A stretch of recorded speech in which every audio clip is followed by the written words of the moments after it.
आज से लगभग 600 साल पहले इस धरती पर प्रकट हुए थे कबीर साहिब जी, जिन्होंने झूठे दिखावे के नियम नहीं, सच्चा तत्व ज्ञान दिया। वो ज्ञान जो अंधविश्वास को खत्म करके सत्य की रोशनी फैला दे। लेकिन जब सत्य बोलता है तो झूठ बेचैन हो जाता है। ऐसे ही कई नकली धर्मगुरु और समाज के कुछ लोग कबीर जी के आध्यात्मिक और सच्चे ज्ञान के आगे हार गए। उन्होंने एक साजिश रची कि कबीर सेठ पुत्र नीरू एक विशाल भंडारा दे रहा है और उसमें दोहर और मोहर भी हर खाने के बाद दी जाएगी। और छप गई 18 लाख संतों और गांव वालों के निमंत्रण की चिट्ठियां।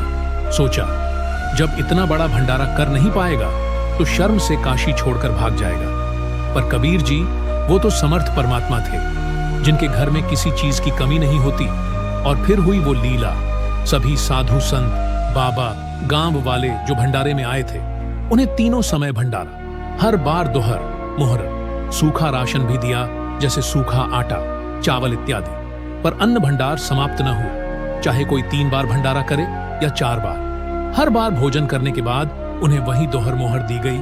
और कबीर जी ने लगातार 24 घंटे सत्संग किया और 18 लाख साधु संतों को आध्यात्मिक तत्व ज्ञान दिया।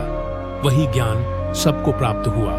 जहां सत्य होता है वहीं संपूर्णता होती है। यही लीला आज संत रामपाल जी महाराज कर रहे हैं, जो स्वयं कबीर जी का ही अवतार है। फिर से वही विरोध किया, जेल तक भेज दिया गया, पर सेवा रुकी नहीं। वही समर्थता, वही प्रेम अन्नपूर्णा मुहिम के जरिए गरीब को अन्न, बेघर को घर और हर इंसान को बराबरी का अधिकार। आज गांव-गांव बच्चे, यहां तक कि मंत्री विधायक सब चिल्ला चिल्ला कर कह रहे हैं, एक भगवान ही सबके लिए इतना कर सकता है।